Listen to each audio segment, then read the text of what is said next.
Muy buenas tardes, queridos amigos y seguidores de A la Historia por Media Calle. Hoy es 23 de febrero del año 2021.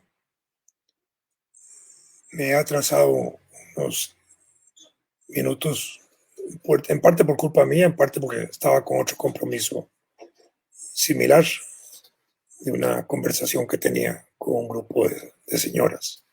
Pero aquí estamos. Eh, Me parece que el escenario político sigue ocupando hoy el principal lugar de la agenda nacional. Vamos a hablar un poquito de eso hoy. Eh, Originalmente iba a hablar de otro tema que me parecía importante desde el punto de vista cultural, religioso del país, porque es el centenario que se ha hecho bueno, que se ha celebrado 21 de febrero de la provincia eclesiástica de Costa Rica. En el caso nuestro de la religión católica, que es la religión fundamental de los costarricenses, incluso la religión del Estado de Costa Rica. Eh, Su presencia en el país pues viene desde la llegada de los españoles. Obviamente llegaron españoles católicos, impusieron el catolicismo, y en el desarrollo de la presencia religiosa católica en el país, siendo nosotros una región lejana en la dominación colonial regional, pues también tuvimos lentamente el proceso de establecimiento de las estructuras religiosas católicas en el país. Eh, y de hecho, dependimos de Nicaragua, de la diócesis de Nicaragua, hasta la época de nuestro gran benemérito de la patria, Juan Rafael Mora Porras, cuando negoció con el Vaticano el reconocimiento no solo diplomático, sino el establecimiento de la diócesis de Costa Rica, y nos separaron de León. Y nuestro primer obispo principal del país, Anselmo Llorento y La Fuente, le tocó inmediatamente asumir en su mandato la defensa del territorio nacional a la par de las decisiones del gobierno, y sumarse con el presidente Mora a convocar a los fieles católicos y a los ciudadanos a luchar contra los filibusteros norteamericanos. Y ahí empezó nuestro desarrollo. Después vino el periodo de la vacante, después vino el obispo Til, un hombre extraordinariamente inteligente, culto, que ayudó a desarrollar mucho el conocimiento también de las culturas de Talamanca, lenguas, la parte etnográfica, un montón de cosas que nos contribuyó. Y hacia 1921 que se estableció lo que se llama la provincia eclesiástica de Costa Rica, cuando ya se fortaleció esa diócesis nacional, esa independencia que teníamos de León, y empezaron a desarrollarse los otros obispados nacionales. Bueno, de eso vamos a hablar. Eso lo había pensado hacer hoy. Sin embargo, ha habido un poquillo de presión de gente que me dicen que por qué no trato un poquito la cosa política, por las declaraciones fuertes que se han dado esta semana, especialmente de don Oscar Arias Sánchez, relacionadas con la posibilidad de candidatos únicos dentro de Liberación Nacional y ese tipo de cosas, y porque ahora sí están como más claros los escenarios de los otros partidos que ya han empezado a plantear esto, de manera que el tema religioso puede quedarse para un próximo programa. Lo vamos a abordar siempre y explicar un poco eso, y explicar cómo fue desarrollándose la estructura eclesiástica del país, la importancia que eso tiene desde el punto de vista cultural religioso, obviamente, pero también desde el punto de vista del Estado y de la cultura costarricense, y qué significado tiene. Sobre todo porque al finalizar el siglo XIX también, por la cultura de la construcción del ferrocarril, empezaron a entrar las otras religiones no católicas, que hasta ese momento no entraban al país. Había cierta limitación, cierta prohibición fáctica, y al mismo tiempo y ahí empieza a abrirse, y ahora tenemos un escenario donde la religión católica, que era mayoritaria, de pronto ya casi no lo es. Hay cifras nacionales que plantean que la población católica del país es del 52% y conozco cifras que dicen que es del 48%. Entonces, ese tipo de situaciones puede ser real y puede ser interesante en términos también de la presencia de otras religiones, y veremos un poco la historia de cómo se fueron introduciendo esas otras formas religiosas y cristianas de trabajar en la sociedad costarricense. Y esto lo vamos a introducir como un tema también electoral. ¿Por qué? Porque tenemos partidos religiosos, tenemos partidos que se identifican con el cristianismo y tenemos partidos que evocan e invocan el pensamiento cristiano para tomar decisiones políticas por parte de sus feligreses y para apoyar candidatos.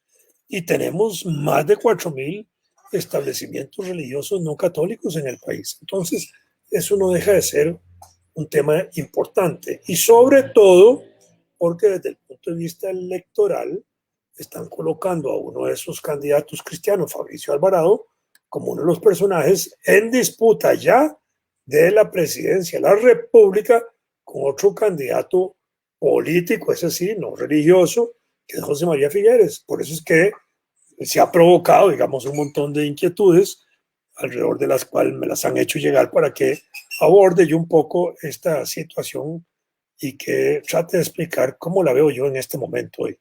De manera que vamos a dejar la parte religiosa para la próximo martes, que era lo que yo quería tratar hoy, y nos metemos entonces en un poquito en la parte política nacional.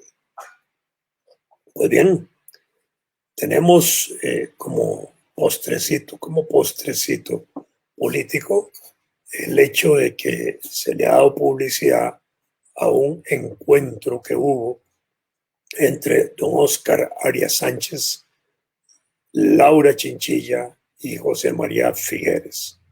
Los tres han ejercido la presidencia de la República por parte del Partido Liberación Nacional. En el caso de Óscar Arias, 2 veces. José María una y Laura una.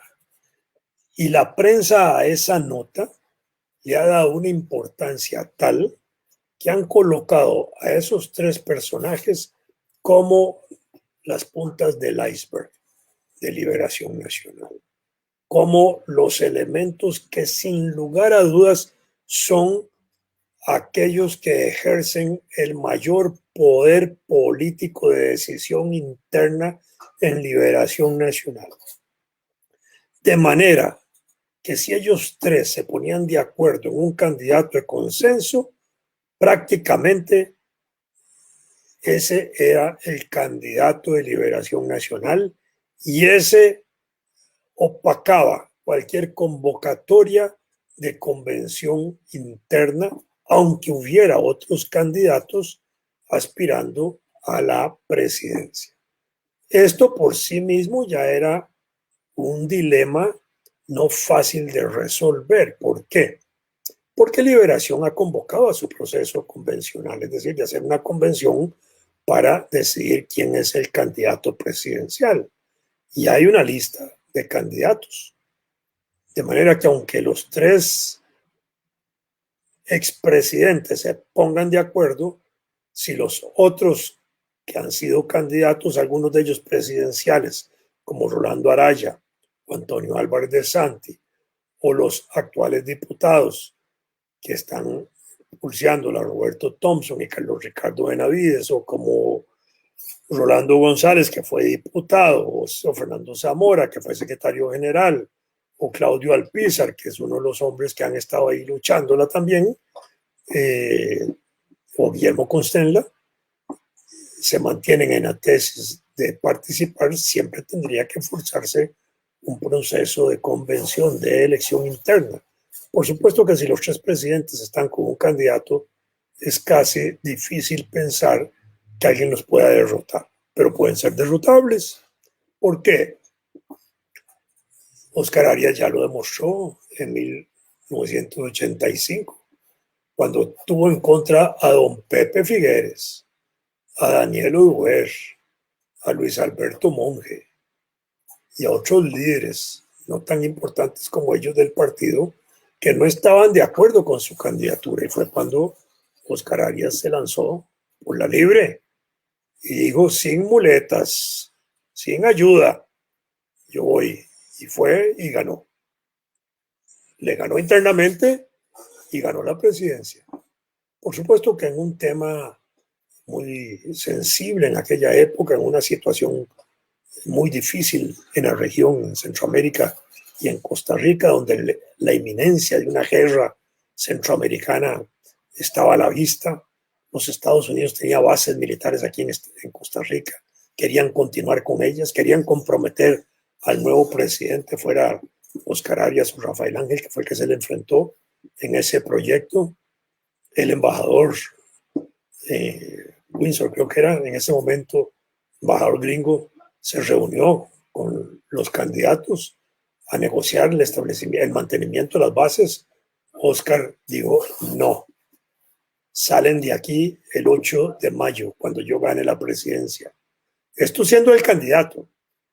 Rafael Ángel dijo, no pude decirle que no al embajador.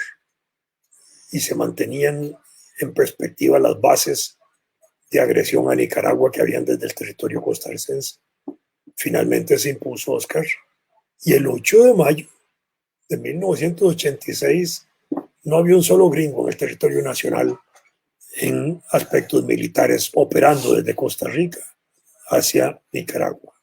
No dejaban de haber elementos contra la revolución nicaragüense y no dejaban de haber todavía elementos en las fincas de John Hull, que era un agente de la CIA, que es un gringo que estaba aquí en Costa Rica, que también fueron afectadas en ese sentido, pero eso estaba ahí puesto. Y bueno, y Luis Alberto era un presidente que había estado de acuerdo con todo eso, por eso estaban en contra de Óscar. Bueno, al final se impuso Óscar. Entonces, si Óscar se impuso sin el aval, sin el apoyo de esos grandes figurones, de esas vacas sagradas, de esos dinosaurios que habían ahí en Liberación Nacional, ¿quién le puede decir a ninguno de estos candidatos nuevos que hay que no puede imponerse contra esos tres presidentes o expresidentes de la República? Perfectamente. Claudio Alpizar ya lo ha dicho, que él va solo, y ha dicho una frase parecida, ahorita no la recuerdo yo en términos exactos, algo parecido a lo que decía Óscar Arias sin muletas, y él va ahí, considerando Claudio que él es el mejor candidato de consenso, porque Claudio Alpizar dice que él tiene muy buenas relaciones con José María Figueres, muy buenas relaciones con Antonio Álvarez de Santi, muy buenas relaciones con Óscar Arias, muy buenas relaciones con Laura Chinchilla. Al final, digamos lo que tiene muy buenas relaciones prácticamente con todos, y que siendo él el que tiene las mejores relaciones sociales y personales y probablemente políticas, él debería convertirse en ese candidato de consenso y unitario. Bueno, pero las cosas no están dándose así. ¿Por qué? Porque José María Figueres quiere ser candidato también. Antonio Álvarez de Santi quiere ser candidato. Rolando Araya tiene inscrita su candidatura. Rolando González también. Guillermo Constenla también. Roberto Thompson, Carlos Ricardo Benavides, Fernando Zamora. Por lo menos estos son los que tienen inscritas sus candidaturas. Son 9 candidatos en este momento. Todos importantes, todos han sido funcionarios públicos, excepto Claudio. Todos los demás, y Fernando Zamora me parece que no, todos los demás han sido funcionarios públicos de alguna medida. Algunos han sido importantes líderes del partido, como Fernando Zamora, no lo ha sido Claudio Alpizar en ese sentido, que es como el que tiene menos ropa en ese sentido, de funcionario público, de ministro, diputado, ex candidato o de funcionario del partido.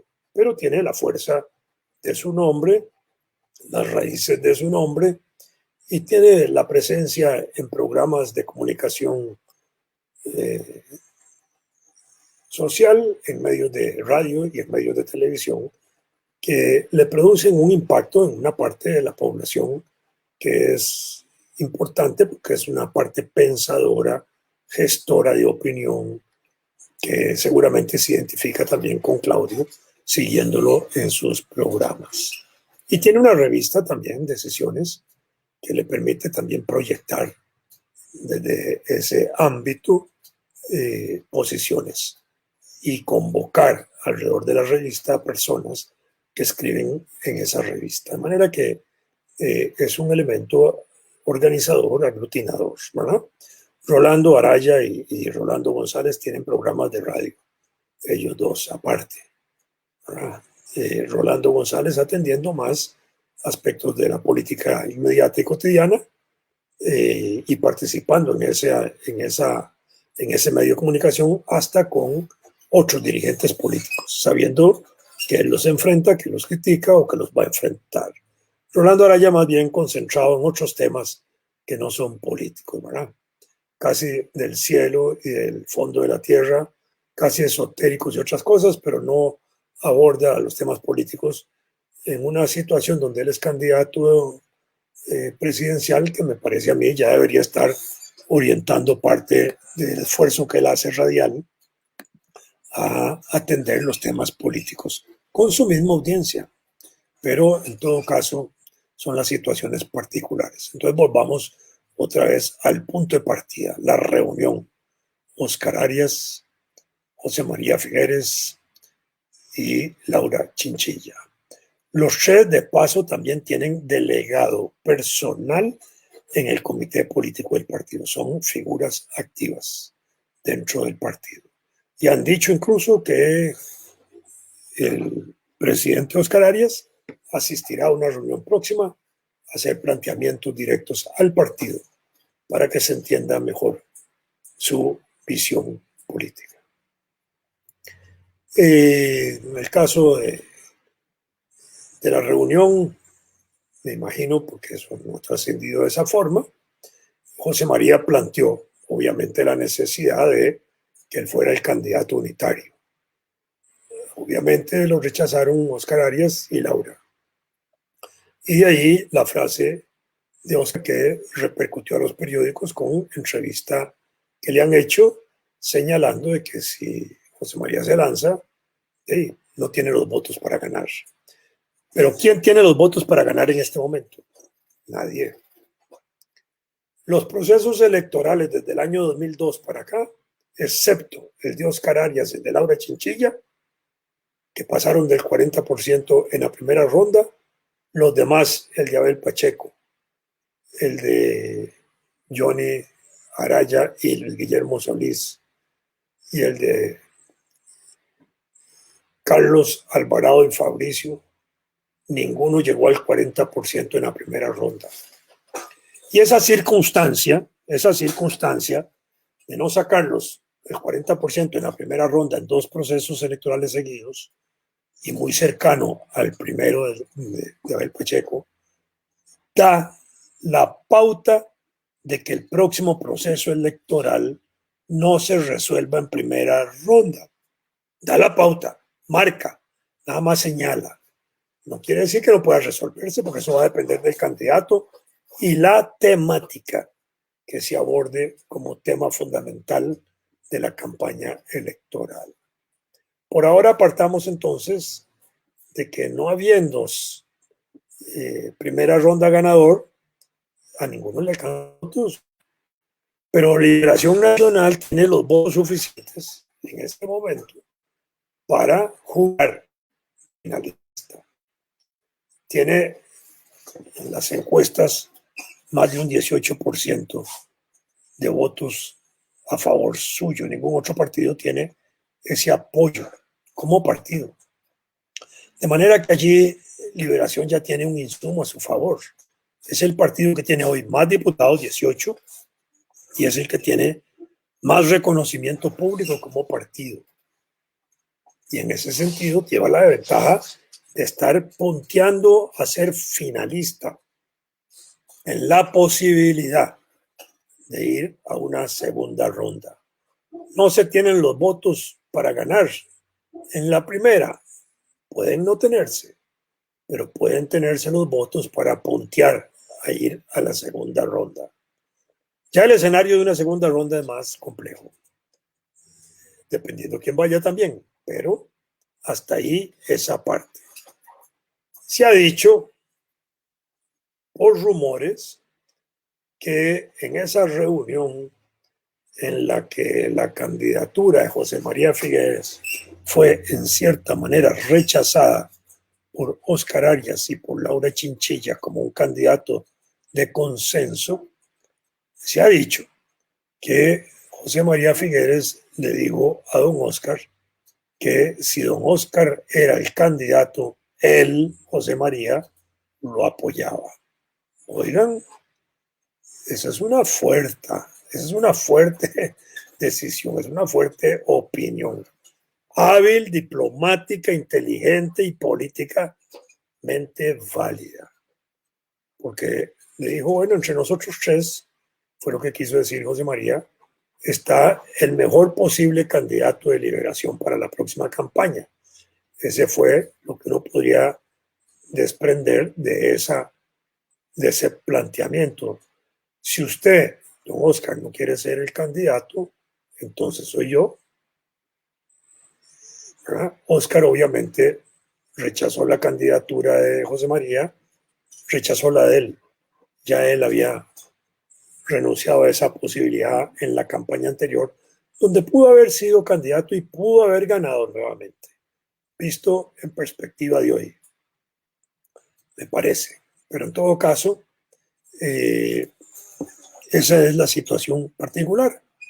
Entonces, a nivel de esos tres grandes, no hay candidato oficial. Se reconoce a esos tres grandes como la punta de lanza de las tres tendencias más importantes que hay dentro de Liberación Nacional. Ahí hay otros personajes que han sido candidatos presidenciales, Antonio Álvarez y Rolando Araya, ambos por el Partido de Liberación Nacional y ambos también por fuera de Liberación Nacional. Tienen su experiencia. Bueno, pero no se pintan dentro de esa organización como los principales líderes del liberacionismo, de la Fuerza Política de Liberación Nacional. De alguna manera, son líderes fuertes y poderosos. Está Fernando Zamora, que fue secretario general del partido, que sin lugar a dudas conoce por dentro la estructura del partido, tiene los hilos de los líderes regionales en todo el territorio nacional importantes de ese partido, como para irlos amarrando lentamente para trabajar por él. Bueno, ese es un trabajo de hormiga, ese es un trabajo cuidadoso, silencioso, que puede no verse hasta en sus resultados finales cuando se reúnen las asambleas, que es cuando ahí se ve quién está con quién. Rolando González fue diputado, tiene medios de comunicación, hace su bulla. Carlos Ricardo Benavides es diputado y Roberto Thompson es actualmente diputado, hacen su bulla, más Carlos Ricardo que Roberto, la ha hecho. Guillermo Constenla ha sido ministro y presidente del INS. Desde hace tiempo se retiró del INS para estar en la campaña electoral interna, no se le siente por ningún lado. Uno no sabe cuál es el trabajo que está haciendo él como candidato interno de Liberación Nacional, pero se mantiene como candidato. En algún momento, hace pocas semanas o hace pocos días, levantó la idea de que él era el único candidato inscrito, porque quiso jugar con un proceso electoral interno de Liberación Nacional por una reforma que no había sido inscrita en el registro electoral, pero que ya estaba aprobada por la Asamblea Nacional, para que se le tuviera a él como el único candidato inscrito. Sin embargo, el Tribunal Electoral dijo que no, que lo aprobó por la Asamblea Nacional, ya es un mandato de ese partido y que aunque no se haya inscrito, tiene validez absoluta. Y en ese sentido, desecharon la tesis de Guillermo Constenla y lo ponen a jugar con todos ellos. Todos esos 9 candidatos que he mencionado, José María Figueres, Antonio Álvarez, Rolando Araya, Claudio Alpizar, Rolando González, Guillermo Constenla, Roberto Thompson, Carlos Ricardo Benavides y Fernando Zamora, todos para participar en la convención tienen que poner 25 millones de colones, que no son reembolsables. Se meten a las arcas del partido y de ahí no salen. Se justifica eso para contribuir en los gastos de la convención y en otros gastos que puedan devenir del resultado del proceso electoral que ya está en marcha. De manera que el que se apunta a ser candidato y pone los 25 millones, juega. Eso lo que le va a dar nada más es un resultado numérico en votos a favor después de la convención. Y con esos números puede jugar. ¿Jugar qué? Hay alguna candidatura posterior a una diputación, a un ministerio, a un puesto en el servicio exterior, en fin, a otros. El presidente, para ponerlo en términos muy sencillos, cuando asume el gobierno, tiene en posibilidad de nombrar directamente él, a través del Consejo de Gobierno, cerca de 1.500 funcionarios en la administración pública, de manera que ahí hay hueso, hay trabajo, hay posibilidades de estar, si alguien quiere estar en ese aparato administrativo que se llama Estado costarricense, Administración Pública costarricense, proyectado desde el triunfo de un gobierno. Entonces, ahí, en ese sentido, el país tiene que enfrentar la situación de una campaña electoral de esa naturaleza. No, no, no es de otra manera. ¿Cómo? No es de otra manera.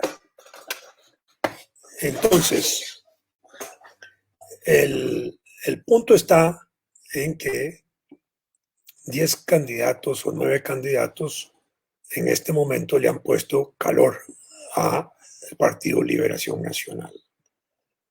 De todos esos, el que menos trabajo interno tiene por no estar en el país es José María Figueres, pero tiene una proyección muy grande de trabajo político nacional que lo está haciendo finamente, con spots, con videos, con llamadas, con contactos directos.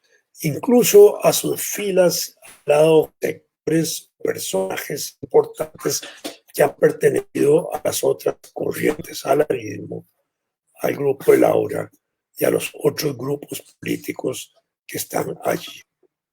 Alguien me decía un día de estos, una periodista me preguntaba si era cierto que en un posible gobierno de José María Figueres, Rodrigo Arias Sánchez podía ser ministro de la presidencia. Y yo le dije, sí, claro, ¿por qué no? Ha sido Abel Pacheco, ha colaborado con otros gobiernos y lo llaman a ejercer un puesto de esa naturaleza, ¿por qué no lo va a ocupar? Primero, es de su propio partido. Segundo, le gusta la política. Segundo, ha ejercido ese ministerio. Tercero, lo sabe hacer muy bien. Es un político hábil. De manera que, si esa fuera una fórmula, José María Figueres y Rodrigo Arias al Ministerio de la Presidencia, podría ser una fórmula poderosa dentro de Liberación. Esa fue mi respuesta. Pero, al final de cuentas, son detalles como que están al margen de uno. Yo soy un analista, yo soy un vidor, yo estoy viendo la realidad política y eso es lo que puedo opinar en esa dirección. Y me parece que ese podría ser el montaje. Yo tengo una biopsia a las 6, ¿me puedes llevar? 10 para las 6 termino. En ese sentido, podría ser una fórmula hasta victoriosa, me parece a mí. Bueno, ese es un escenario para ese partido. Esa es la situación de Liberación Nacional como la estoy viendo yo. Les dejo ahí planteado el binomio José María Rodrigo Arias, que fue mi respuesta a una pregunta que me hicieron en esa dirección. En el PUS que tenemos, Pedro Muñoz, Werner Ramos, Roberto Suñol, Linet Saborío. del OIJ. Un Rodolfo Pisa a la distancia que es como una sombra, que más suena para diputado que para candidato presidencial. De esos 4 presidenciables, Pedro Muñoz, Werner Ramos, Roberto Suñol y Linet, me parece que cuesta mucho sacar una figura fuerte de ellos. Pedro Muñoz ha sido muy claro en tratar de impulsar un proyecto político que llama centro derecha. Ya como coalición eso no es posible. En la Asamblea de la Unidad Social Cristiana se pegó un tiro en ese sentido cuando rechazó la propuesta del presidente Miguel Ángel Rodríguez de crear las condiciones para ir a una coalición de la Unidad Social Cristiana con otros partidos políticos. La Asamblea dijo no. Eso quiere decir que van solitos. Entonces Pedro Muñoz, Werner Ramos, diputado, Roberto Suñol y Lunet Saborío van a pulsearla para ir ellos solitos como partido. Si gana Pedro Muñoz esa convención, la idea del centro derecha de él se va a firmar con un derechazo puro de él. No queda más. Pero eso es desconocer radicalmente la tradición histórica de ese partido.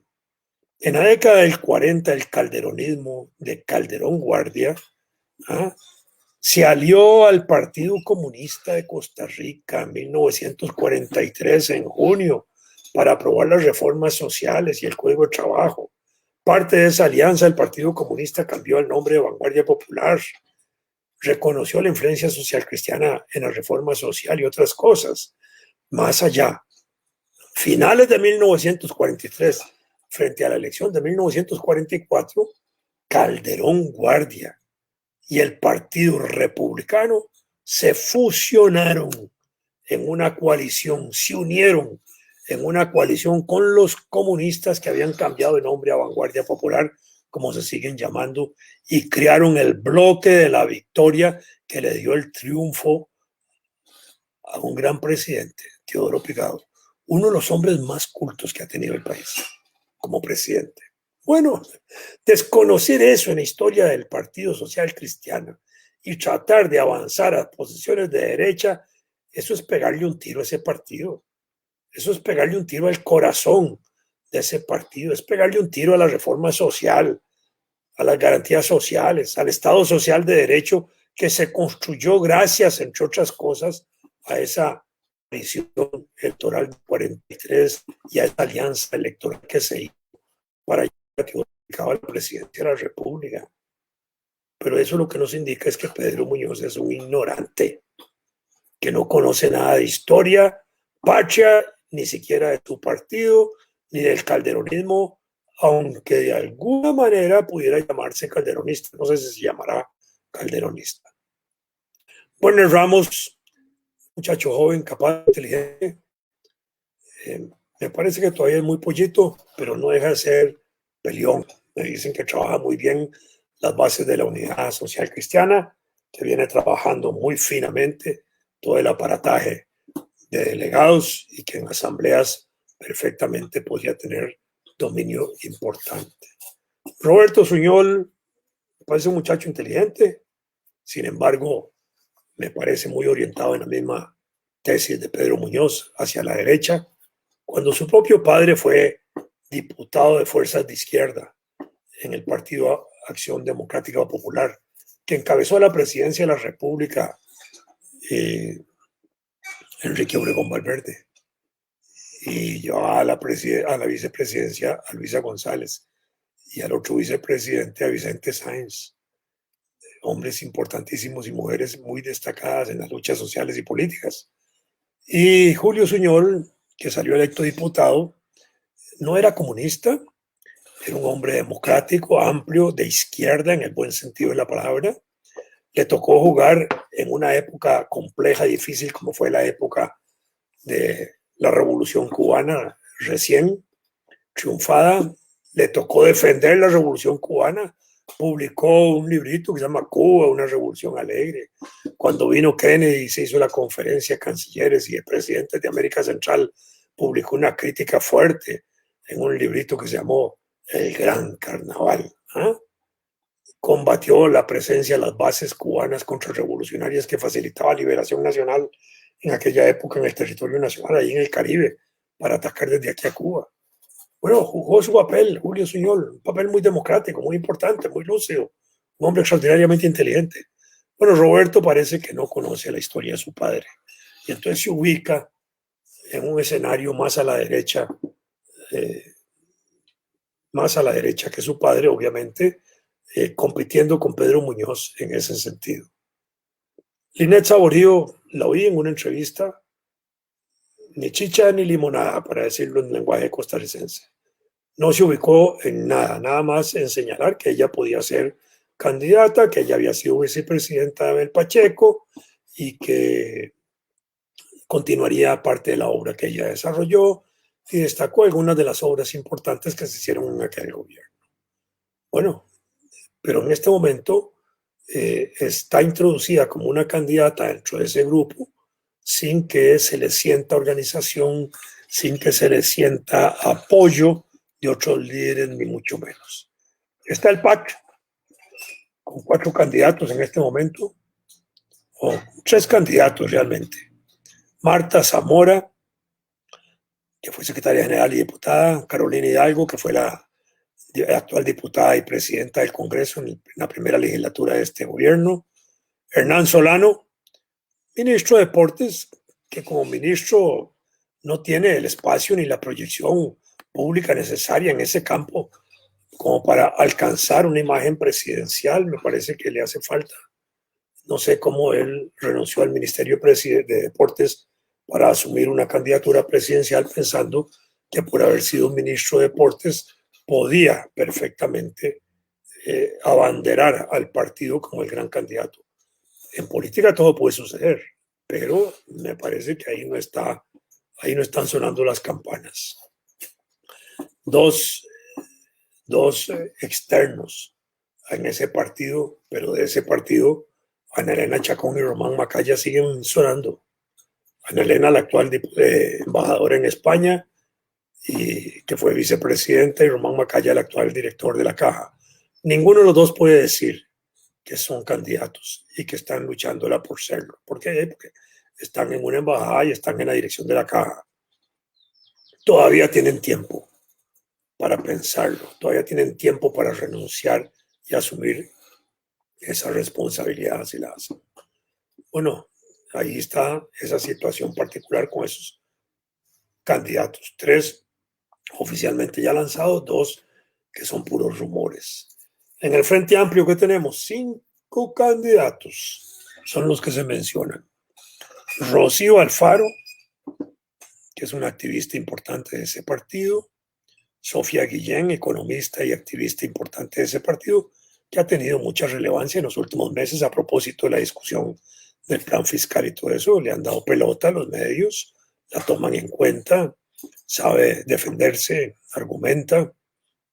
Rodolfo Ulloa, un viejo cuadro militante comunista muy importante, muy organizado él, muy eficiente en su trabajo, en el trabajo que él realiza.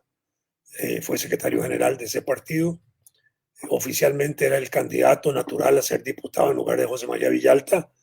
Lo burlaron, le dieron vuelta, lo metieron en una licuadora en la campaña anterior, lo sacaron de esa circunstancia por la crisis que tenía ese partido para meter a José María Villalta como candidato a diputado, pensando que José María iba a jalar un montón de gente y solo se jaló a él mismo. Pero ahí está, dicen que ahí tiene un grupo de gente que lo impulsa a él. El candidato es un funcionario legislativo que conoce muy bien la labor legislativa, podría ser un magnífico diputado. Desde ese punto de vista, bueno, dicen que aspira a una posición de candidatura presidencial, o que hay gente dentro del Frente Amplio que lo ve en esa posibilidad. Se menciona a Patricia Mora Castellanos, la que fue ministra del actual gobierno de Acción Ciudadana, que ha sido secretaria general de ese partido, que se replantea la posibilidad de que ella pueda ser candidata a la presidencia, aduciendo, digamos, no solo su condición de mujer, sino de mujer destacada dentro de esas filas, con la experiencia de haber sido diputada y ministra, y también por ser heredera del apellido Mora Valverde. entonces podría jugar un papel significativo. En el caso de Patricia Mora, también hay rumores fuertes de que la están considerando hacer otra vez diputada, peleándole el puesto a Sofía Guillén y peleándole el puesto a Rocío Alfaro, que fueron burladas de esa condición de candidatos frente a José María Villalta la vez pasada, lo cual podría generar un conflicto interno dentro del Frente Amplio. En apariencia, un conflicto que está resuelto legalmente porque ellos aprobaron en la elección pasada que iban a alternar las candidaturas en diputados, de manera que si la campaña pasada San José llevaba el candidato a José María Villalta, que era un varón, en esta ocasión tenía que llevar una mujer. Pero esa mujer, ¿quién iba a ser? Patricia Mora, que estaba saliendo de la diputación y estaba saliendo ahora de la que podía hacerlo saliendo ya del ministerio. Esa podía ser una candidata, pero entonces opacaba o sacaba del ruedo a Sofía Guillén y a Rocío Alfaro, que venían luchándola para ser candidatas en puestos elegibles desde tiempo atrás. Entonces, eso ya está creando ahí un problemita interno. Y está el mismo José María Villalta, que algunos lo ven como una posibilidad de que vuelva a ser candidato presidencial siendo diputado, lo que sí puede hacer. En el PIN, Walter Muñoz, que ya no tiene que presentar su partido como una franquicia de otros candidatos. En el 2018 le dio el partido a Juan Diego Castro para salir el electo diputado, lo cual logró. Ahora él es diputado y tiene la posibilidad de ser candidato a la presidencia, que seguramente lo va a hacer. Desde el año 1998 ha sido candidato a la presidencia en todas las campañas, excepto en la del 2018. El Republicano Social Cristiano, que es el partido de Rafael Ángel Calderón Fournier, es un partido que primero impulsó a Rodolfo Hernández, candidato anterior, ahora lo están impulsando para diputado por San José. Apareció Rodrigo Chávez, el exministro de Hacienda de este gobierno, que era como la gran estrella, el estelar de las grandes ligas, un funcionario que estaba internacionalmente en la lucha contra la pobreza en muchísimos países donde trabajó en 48 países. Y lo han divulgado, le han hecho campaña haciendo ver que ese es un candidato de transacción y de consenso para una coalición alrededor del Partido Republicano Social Cristiano. Rodrigo Chávez ha dicho que no, que cualquier coalición es alrededor de él, no alrededor del Partido Social Cristiano ni de Rafael Ángel, sino alrededor de él. Que si hay coalición es con él, no es él en otros partidos. Cómo funciona la cosa. Bueno, vamos a ver cómo se resuelve eso. Por ahora, Rodrigo Chávez se mueve en intereses pequeños, pero múltiples, de personas que le están ofreciendo alternativas de que él pueda ser candidato, alrededor del cual él pueda ser el agente convocador de esa posible coalición para enfrentar al PAC, a Liberación, a la Unidad y al Frente Amplio, si fuera el caso.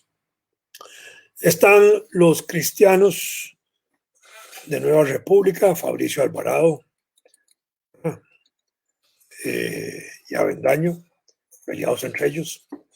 Está Restauración Nacional, que plantea Avendaño, y Eduardo Cruzan, actual presidente de la Asamblea Legislativa, que algunos consideran que puede ser un buen candidato dentro de esos grupos cristianos. Por aparte está también el alcalde de Cartago, Mario Redondo, que siendo alcalde de allí lo proyectan como un posible agente de consenso de todos esos grupos cristianos y algo más que grupos cristianos. Pero como todavía no hay coaliciones, no se puede ver si de veras Mario viene por ahí. Por ahora, Mario tiene un partido que es provincial, pero que ha sido nacional y probablemente va a participar en las próximas elecciones. No le impide ser alcalde y ser candidato presidencial. Puede hacerlo a la vez. De manera que veremos a ver en cuál escenario participa Mario Redondo, que es una buena persona y un funcionario público muy correcto en lo que yo le conozco. Están el Partido Libertario, el antiguo partido de Otto Guevara, que está literalmente por desaparecer. Otto Guevara construyendo un nuevo partido para lanzarse él como candidato a diputado, quién sabe si a la presidencia. Muy difícil, ha sido muy cuestionado. Su partido libertario está acusado penalmente, con gente presa y todo eso. Y están los liberales del Partido Liberal Progresista, Eli Feinsack y Natalia Díaz, con el otro partido de ella, que son dos alternativas liberales interesantes. Me parece que la Eli Feinsack es la más interesante de esas tres propuestas, porque su planteamiento liberal progresista significa para él, digamos, que mantiene la defensa de algunas instituciones públicas que las considera estratégicas para el desarrollo nacional y económico del país. Está el grupo Nueva Generación, que hoy propone a Sergio Mena, ya lo ha lanzado de candidato a la presidencia, pero que ahora Sergio Mena también aspira a ir a la candidatura presidencial y a la de diputados a la vez, ¿verdad? La discusión va a ser reelección del PAC o derrota del PAC. 3 gobiernos del PAC, nunca se han dado 3 gobiernos seguidos de un mismo partido. La otro elemento interesante es 3 derrotas seguidas de Liberación Nacional, tampoco se han dado. 2 derrotas seguidas, 2014, 2018, pero 3 seguidas no. 3 seguidas probablemente sí conducen a un descalabro político de esa organización, de manera que el esfuerzo más grande de ese partido va a estar en ganar las elecciones. Y el PAC haciendo su trabajo silencioso, con un montón de partidos a la deriva, con una agenda oficial parlamentaria eficiente, se la aprueban todo, con gente de partidos de liberación y de la unidad en el gobierno, colaborando con el gobierno, con una gran masa de cuadros juveniles en preparación, un partido que convoca a la juventud y que a pasito lento mantiene banderas como derechos humanos, minorías, indudablemente la obra extraordinaria del ministro Méndez Mata, de Obras Públicas, la del tren eléctrico y las reformas exitosas que ha tenido como gobierno y con apoyo parlamentario de reforma fiscal, de incorporación a la OCDE. Con la OCDE aprobaron 14 leyes, le dieron de apoyo a un partido que solo tiene 10 diputados que están en el gobierno. De manera que ahí tiene prácticamente el 100% de los proyectos de ley aprobados. Entonces, en ese sentido, por un lado, el partido PAC se enfrenta a 3 gobiernos seguidos que nunca se han dado y Liberación a 3 derrotas seguidas que tampoco se han dado. Esos son los 2 retos más importantes políticos de la próxima campaña electoral. Primera y segunda vuelta electoral, partamos de que va a haber segunda vuelta electoral. Partamos de que los votos alcanzan para elegir en primera vuelta, en el caso de Liberación a Liberación, como un posible partido hoy. Veremos a ver quién es el segundo. Hoy vamos a terminar aquí porque tengo que atender una cita urgente de mi esposa de carácter médico, que tengo que trasladarle a un hospital. Muy buenas tardes.